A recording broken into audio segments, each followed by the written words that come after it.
So I got our ingredient list right up here on the iPad, and our ingredient list that we look for every time we're evaluating a new opportunity is, number one, are they properly capitalized? Really, really, really important piece right there. Number two, do they have relevant business experience? Another, extremely important piece. Can they stomach, the business part of it? Right. Do they understand our process enough? Can they understand our process? Do they understand the value of having involvement from a company like FlowMotion and our team and everything that we do? Can they really appreciate what it is that they're working with? And that's important so that they once again understand the process of what's being done and why it's being done the way it's being done.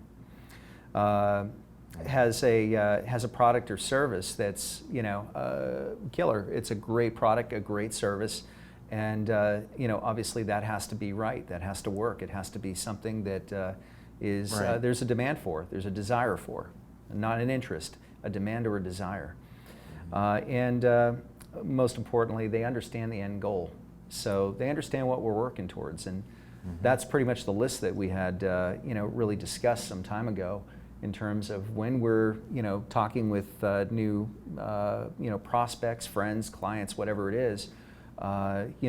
These are the most important things to us that really lead to a successful relationship, a fun relationship too, because we really, we have fun doing what we do. It's a creative process. Oh, yeah. And we all want to make money, and if the numbers don't make sense, nothing else does.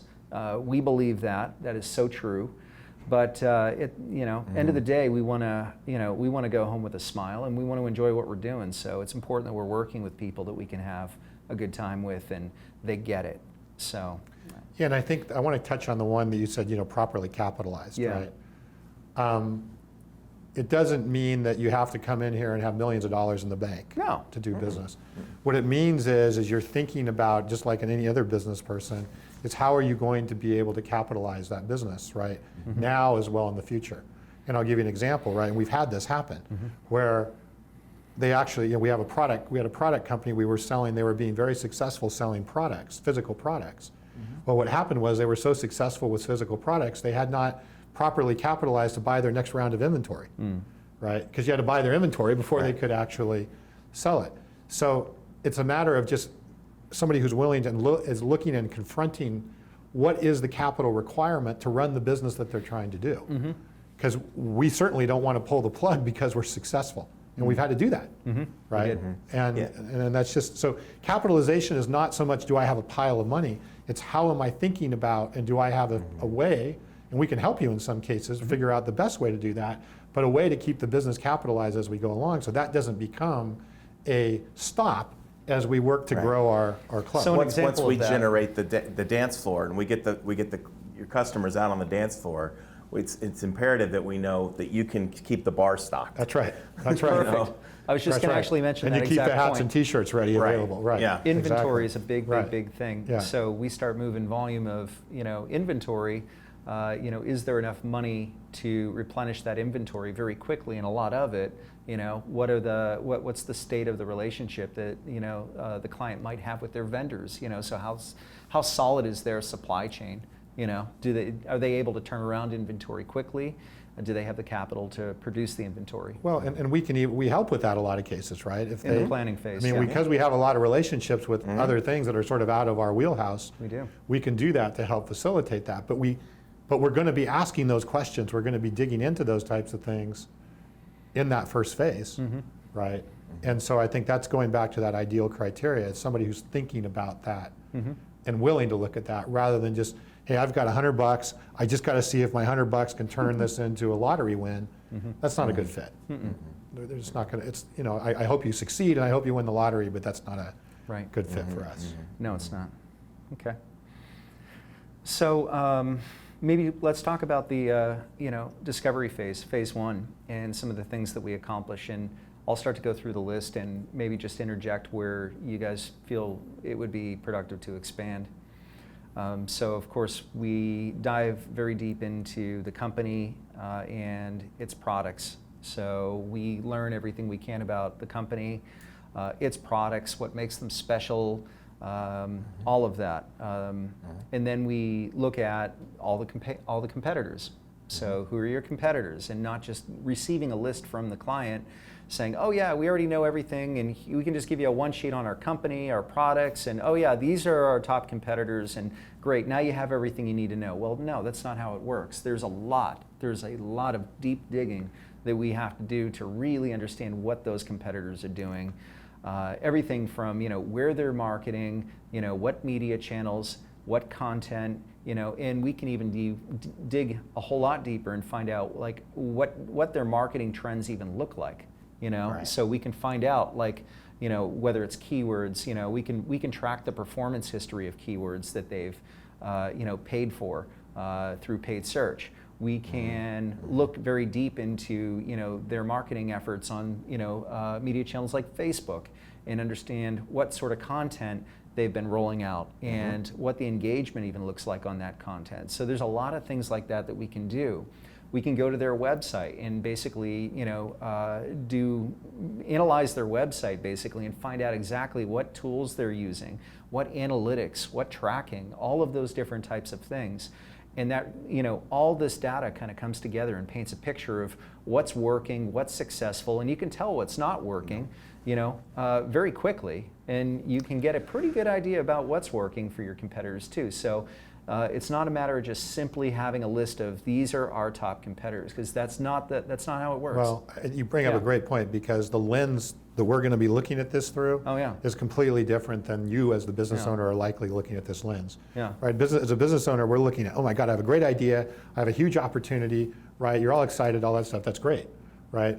The lens we're going to look at it in is, how are we going to make that work, right? How are we going to take your great idea, your great opportunity, and create that kick-ass club, right? That's right. That everybody wants to go to. Sure. So the lens that we're going to look at it with is going to be different than, just the list. Here's my list of competitors, and here's go look at my website, and there you have everything that you need to know. And oftentimes that's the expectation, and it takes a bit of effort to communicate to our clients that this is why we're doing what we're doing. And there's a lot to it. And then in terms of, let me just bounce back to the company and the product, whether it's a product or a service or whatever. I mean, we always ask for the product. We want to have products in our agency for our team to play with, to hold, to touch, to use, to experience. I mean, how important is that? Think about all the creative decisions and marketing decisions that we make because of the experiences that we have, because we're able to say, how would I feel about using this product? And then we can start to create scenarios. So it's so productive for us to experience the products, to test the service, to do a number of those different things so that we can really form our own perspective on it and be super productive with our efforts moving forward, and also the research that we put into it moving forward based on that experience. So that's really important. And then the next thing in the discovery phase is the audience research and the targeting, which we talked quite a bit about in terms of creating the audience grids and the avatar grids. So that's all done during that phase. Yep. And then what we do is CPA modeling. So what we do is we take a look at... CPA means cost per acquisition, for somebody who may not know, right? What does it cost to acquire a customer or a lead or whatever it is you're going for? Super important. Yeah. So what we do is we look at cost of goods. So we take COGS. We take we take a very close look at how much inventory is available on whatever media channels that we want to advertise on, and we start to compile a lot of data that leads us to doing a CPA model. And what that tells us, what we typically will do is we'll break it down into 8 phases, and we'll look at it and we'll say, okay, what's the worst case scenario, starting off CPA wise, what are we looking to bring in, worst case scenario, okay? And as an example, let's just say it's a $50 product. Maybe it's a 10-to-1, so they have a $5 COG, cost of goods. There's fulfillment costs, there's other costs, and then there's an agency cost maybe, and the CPA is maybe $10 or $20 or something like that. So we look at that and we say, okay, starting off, they might end up with a $5 to $10 profit per sale, during the first sort of, step They may of be this breaking even. eight-phase Or process. they may not be making any money in that Yeah, first phase. that's very possible Right. too. But a lot of times what we find is that we can get people started pretty effortlessly, Yeah. and we're super conservative with this because we don't want to fail. Especially if we're putting our time into this, and which we always do, it has to win. It has to be a success. So we'll be super conservative. We'll come up with a worst case scenario, which I have not seen us hit that worst case scenario. We've always exceeded our goals, thanks to how we put it together. And that's what it looks like starting off. Okay, and that's sort of our testing phase. And then we move, through sort of the life of a campaign or our testing process, and we come up with our best case scenario. Okay, so what do we think we can get the CPA down to? Okay, and maybe it might start off at, like, as an example, we might start off at maybe a $20, $25 CPA for that $50 product. As we're testing, we're sort of validating whether or not our copy, our creative, our audiences are right. We got our avatars right, and we typically do. A very large percent of those are really good, actually. And then what ends up happening is we say, okay, well, what's our best case scenario? What do we think we can do? And maybe that will come down to, let's just say, a $5 or $7 or $8 CPA. And if we're doing that, it's a great day. And the planning and all this research on the front end helps us to come to that conclusion in terms of what that sort of what the life of that model Right. should look like, and educates our expectation, educates the client's expectation, which is most important. Yeah, and- going into this. Go ahead. And on that very point, Yeah. so what you're almost coming in, you're asking me, if I was a client, you're going to ask me about my COGS, you're going to ask me about my fulfillment, you're going to ask me about my CPA, you're going to Yeah. ask me about some of my financials. You're asking questions like an investor. Absolutely. Absolutely. Yep. You need to know. Yeah, and a lot of people will come up with sort of arbitrary CPA targets, right? We see this a lot, right? They'll call us up and I'll say, well, what is your CPA target? Oh, it's $50. I'm just, well, where did you come up with that? Well, it just seems like the right number, right? There's they can't defend it, right? What we're doing is we're setting up a structure so we can defend our CPA strategy, right? It's not just a number, it's a strategy, and that we can optimize that strategy from one end to the other. And yes, our best case, worst case iterations are 8 usually, not just 2, right? So we say, here's our worst case scenario, here's what we're going to go to, and here's how we're going to get between those. But we can defend why we came up with those numbers. Most people can't defend those things, and that's why if they can't defend it, they don't understand it. So you have to do the work, and a couple of things like that $50 example that you gave. You might find that $50 CPA target is extremely high, and based on research, you might be able to find that maybe that's really a $20 CPA at the end of the day, and it's very achievable. Right. But on the other hand, you might find that that's a $100 CPA. And maybe it doesn't even make sense to sell the product at whatever you're thinking about selling it at. But you may find that, but then It's you just can go gonna be back too and make expensive. other adjustments, right? It doesn't mean you right. should throw the baby out with the Right, bathwater. right. It may mean your pricing's wrong. It may mean your That's right. COGS are too high. It could mean a million things, Right, right? It doesn't mean it's a failure. that's correct. But at least you're basing it on data, not on an arbitrary guess. And it would be a failure if you didn't do the planning Exactly. ahead of time. Yes. And that's, again, why it's so And you're not important to do thinking the about planning. capitalization and all that stuff, That's right. right? That's right. Okay, good, great conversation. The offer, the pricing, so the next piece of the discovery is, we look at the offer, we look at the pricing very, very carefully. We'll usually come up with a couple of different, scenarios to test in terms of pricing. We look at what are the upsells and how do the upsells play in, what's the take on the upsells? Is it 5%? Is it, 15, 25%? Depends on what it is. We look at continuity. We Right. love continuity. Recurring Continuity is revenue, right? We like awesome. recurring revenue. Yeah. However that occurs, right? That's right. So we look at ways to really maximize continuity and the take on continuity. So typically if it's back to the supplement example from earlier, we might be looking at a supplement. So maybe on the non-continuity offer, it's priced a little bit higher. On the continuity offer, it's maybe priced a little lower, or maybe there's free shipping or a combination of the two. And we can look at that. And then we also might look at, well, what if we threw in a free sample? Does it make sense to throw in a free sample? Can we cover our COGS and our shipping by just asking a customer to pay for shipping, a shipping and handling charge, right? And basically at the end of the trial, they automatically roll into a continuity program. So we look at all of these different, options that we can test. And we make sure that we don't just go into it saying, okay, here's our product, $49.95, let's cross our fingers and push the button. So we go into this with a number of different strategies to test, and that's the offer piece. And then we look at, so the next bullet here is lead magnets. So we're always looking for, multiple ways to pull people in.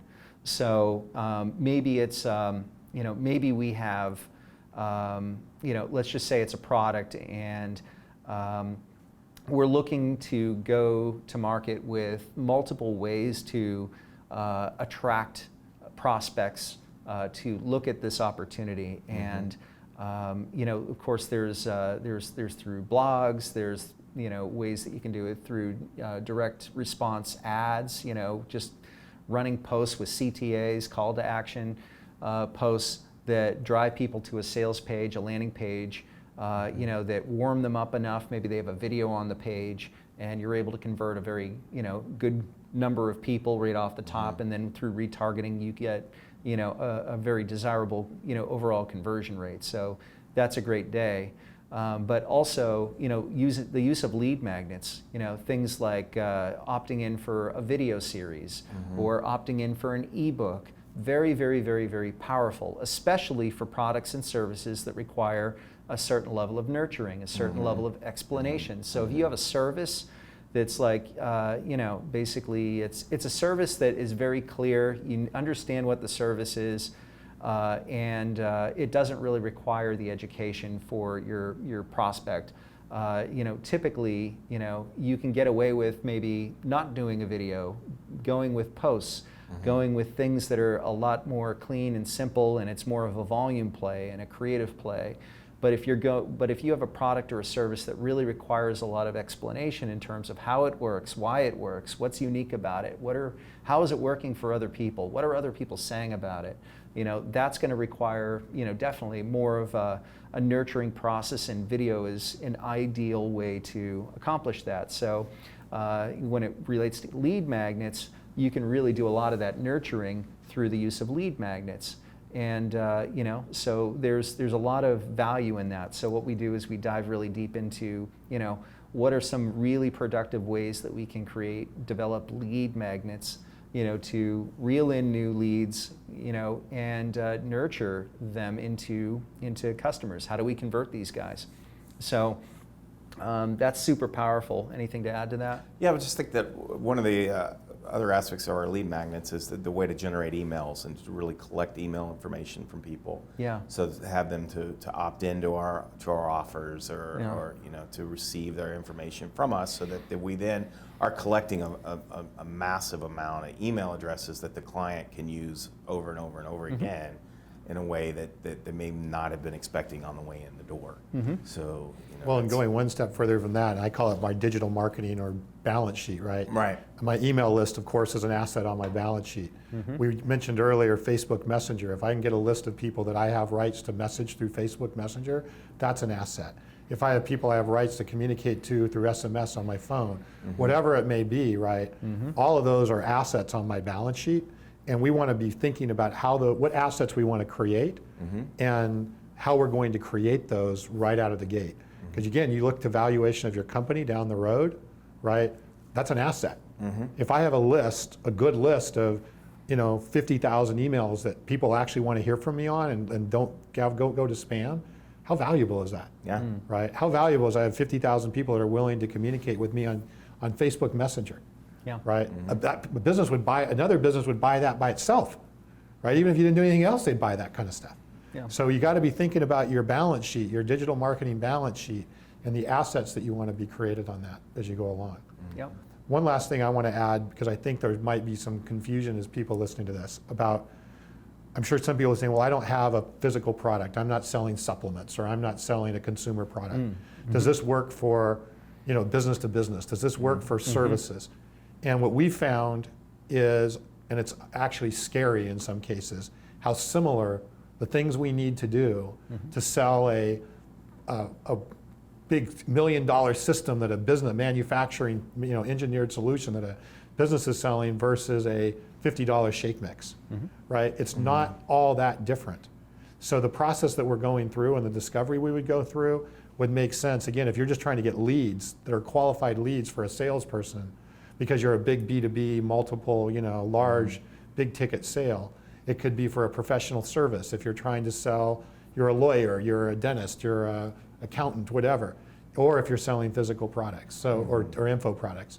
All of this applies, which we found there's not anything that doesn't apply really to what we're talking about. You use the here. same techniques to find the 1 million moms you want to sell something to as you do to find the 50 purchasing agents for that to sell the widget to. That's right. And just one more thing, and not to vary completely, but a lot of people go, but I'm not going to find those people on Facebook. Yes, you are. Yeah, you are. Yes, you are. Facebook is a communication tool, right? And so whether you're the CEO of a company or you're a mom, you're on that communication tool. Most of them are. So yes, we can reach business-to-business decision makers on Facebook in the same way we can reach a mom on Facebook, right? In fact, some ways even more effectively to the business-to-business decision maker. Actually, than we the can stat to a on that mom. is that it's 80% more efficient on Facebook than it is on LinkedIn, which Well, is yeah. pretty fascinating. Yeah, and not to completely vary, but how people check their Facebook 8 times a day. I check my LinkedIn once a week, right? It's just where are you hanging out, Right. I once ran a Facebook ad campaign that targeted a single office building in New York Yeah. because the people that worked in there, I wanted to use my business. Right. And it worked like a charm, Yep. and that was pure B2B. But I think that's just really to keep in mind as you're listening to you talk, you may use examples that are more consumer oriented or product oriented, but what we're going through is by no means limited to those types of things. Yeah, perfect. So the next thing on the list for us is media channels. And I know we talked a little bit about media channels earlier on, just in terms of I think we refer to media channels as the venue, right? Right. In our nightclub sort of discussion. So the venue is very important, and Facebook is Google and Facebook, I mean, really, those are the kings out there. But there are definitely other media channels that are highly, highly, highly productive to be, running your stuff on. And for example, we have one particular client that we found that a lot of DIY stuff, performs exceptionally well to pull people in, with a post regarding some DIY solution. They go check out a blog, and then the next thing you know, we have a conversion. Pinterest is fantastic for that type of situation. So in that example, we would use definitely Facebook and Pinterest. And maybe if it's heavy video, obviously YouTube is a big deal. If our demographic skews young, and this is not just for young demographic, but especially for young demographic, Snapchat potentially in the future, and right now today, Instagram obviously, a huge, opportunity there, especially seeing that you get to use all of the data that you've collected and audiences and everything else within Facebook because it's managed through Ads Manager, which is fantastic. And of course, Twitter, which is one of your favorite tools, Cliff. Right. So, it just depends on, it depends on the product, the service, and the content, and all of the work that we do, throughout the discovery phase really helps us make good decisions about what media channels make the most sense to roll out this content on and in what sequence. So we might start off with Facebook and Instagram to start, and then maybe we're doing some some display, some retargeting, okay, and those are really the only channels that make the most sense for us to start with, and then maybe after that we're throwing in a couple of other channels. So maybe we step it up to inbound marketing. So now we're using Outbrain, really maximizing our blogs.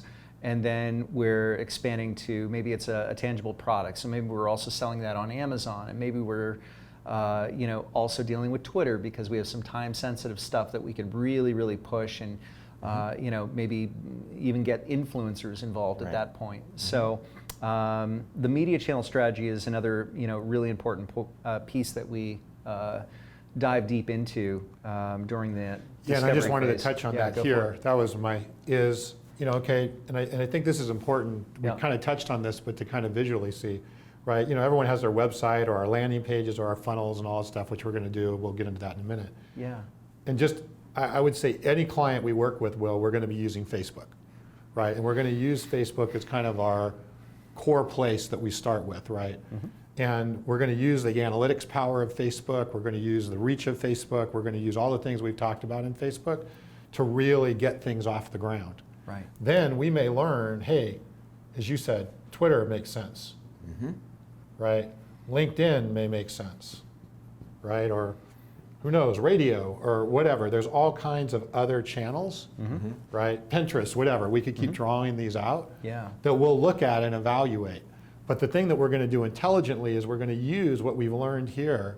We're going to start with Facebook because of the power of Facebook, right? We're going to use the analytics. We're going to use the intelligence we've learned here to then leverage these other channels. Yes. Again, this is different than most other digital agencies. We're going to say, let's get all these channels and blast everything, right? Kind of spray and pray out to all of these different places that are here, right? No, we're not going to do that. We're going to use by far the most powerful tool that we have right here, and then use that to leverage out to those other channels over time. So I think that's important to understand when people are looking at the approach. That's a great point. That's a really effective way to state it. Yeah, definitely. And also, you mentioned radio and TV. Just another thing to add to this too is that we've had clients, a lot of different types of clients that come to us, and they're actually looking for our agency to produce, a 2830, which is, a show, an infomercial. And basically, they have a plan of going out and, starting there. But the fact is that, a lot of the conversions that these shows end up generating are online. They're done digitally. So oftentimes what we end up doing very quickly is, the conversation changes from producing a spot for TV or an infomercial or whatever it might be to let's get your sales funnel right first. Let's get your digital side right first, because what's going to end up happening is people are going to see, your show or your spot online on television. And then what they're going to end up doing is going to your website. Yep. Yeah. So let's get the conversion right. Let's get all of this stuff ironed out first. That way, when you start throwing, TV traffic at your infrastructure, it's going to convert out real nice. So TV is a really big part. And if you get your conversion piece correct, your sales funnel correct, which is the whole digital infrastructure that we're talking about and that we sort of mastermind throughout this discovery phase, it's highly, highly, highly productive, when it comes time for TV, if that's part of the plan. So huge piece right there. And again, just to reiterate what we talked about before, that model will be used regardless of the business, right? We're going to do that with a business to consumer business, a business to business, physical products, whatever. We're going to use that same model. And again, because we found it to be effective. Yes. In what we're doing. Yeah. Next on the list, technology strategy. So we go through the technology and we put together a list of everything that's going to be necessary for the technology. Everything from CMS, which is, let's just say WordPress or Joomla or whatever it is that makes the most sense to build the site on. We like to keep it as simple as possible. WordPress is typically our go-to for CMS. We look at CRM and we make decisions on, what's going to be the most productive CRM to use, whether it's something as simple as a Shopify solution or Infusionsoft or Magento or whatever. So those are a lot of the things that we look at. That's sort of the core technology. And then, very, very, very important is we look at the analytics. And we look at things like Google Tag Manager and maybe Data Studio or something like Wicked Reports, or there's just Kissmetrics. There's a number of different analytics softwares that track profiles or track traffic or a combination of the two. And then on the video side, there's other types of analytics tools like Wistia, for example. You have other tools like Hotjar that do heat mapping. So there's a lot of analytics that go into the decision-making process as traffic is coming in. It's about really understanding what's going on with that traffic and why they're converting and how do you get more to convert. So all of that's done through the technology strategy planning that we do and all within the discovery process. So we know exactly how to optimize. And here's another quick story is that, all right, let's talk more about the nightclub. So when you have a bunch of money to open up your nightclub and maybe you put a couple mil into it and now the door's open, one of the most important things for even a restaurant for that matter, is to plan on making changes when you open the door. So it doesn't mean that you're going to have, the clients are going to be, super excited about your offer, your product, your service. So you have to be ready to change and adapt and optimize right away. And the only way you can do that is through, data. And that's when analytics come in, because analytics paints the picture and tells you what you should be changing. So let's go down a quick path, and it's called traffic and conversion, and really being able to understand the difference between the two. So a lot of people, and Tom, you and I have actually ran into some awesome conversations. Entertaining to us, probably scary to the client, but when it comes down to conversion, most often the solution that the client sees is throw more traffic at it. Okay, it's kind of like a boat filling up with water. Do you keep paling out the water, or do you fix the hole? Right. So that's the conversion piece. So you can have traffic going to your website from Facebook, let's just say. Okay, and then here's another scenario. You have traffic coming from Facebook, hitting your website, going to, let's just say you have a landing page, and you're converting 1.5%, 2%. Okay, and clients looking at it and they're saying, oh, Facebook's not working, But then you dive a little deeper into it and you find that, wow, look at this click-through rate. This is incredible, I mean, we're getting a 3-4% click-through rate. They're cheap clicks. We know we're serving it up to the right audience, so there's not a problem there. Our messaging is working, so it's not a traffic issue because we're getting the traffic. Okay, it's the other side of it. It's not that Facebook isn't working or Google isn't working. The problem is that they're not converting. So it's very important to be able to separate the difference between the two so that the right decisions, the right actions can be taken to correct that. And that, what brought us down this path is, of course, the analytics. You need analytics to be able to sort of, understand what's going on and be able to respond, not react, but respond accordingly.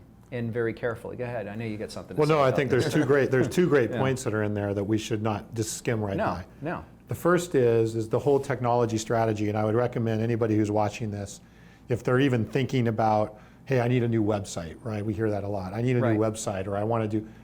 Oh, man. Let's go through this process first, right? Before you go through the frustration, the headache, and the cost of building a new website, because the website that you may need to really accomplish what you're going to do will be worked out as part of what we're doing here. How it's structured, how it's put together, and so on and so forth.